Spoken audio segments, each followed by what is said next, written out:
જગતમાં કહેવાય છે મિત્રો કળી કાળ છે પણ નાચ છે.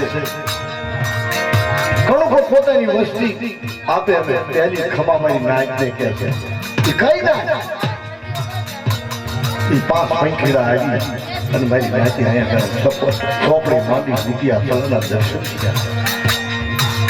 નાચની એક જ વાત થઈ બધાય કે મારી તું લાવી રાખી મારા દાદા શીખ્યા ને તું લાવી રાખી દાદા પેટીના બસ આવ્યો પણ અમારી નાચની વાત સાંભળ. એક દિન બે દિન ચાર દિન બહાર મને 100 મહિને રાત થાય ને બધાની બોલી પૂર્ણ કરાવી અને પછી અમારે આવું છે. આ મારી નાચ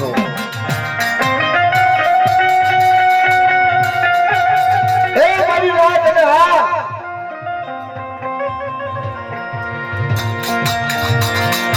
વાઘજીભાઈ મનુભાઈ ઉત્તરિયાના કાયદિયા બાપના દીકરા છતાં એને એવું થયું ના મારી દેવીની બોલી પૂર્ણ કર્યા જવાય કેટલો ધલક માથે વિશ્વાસ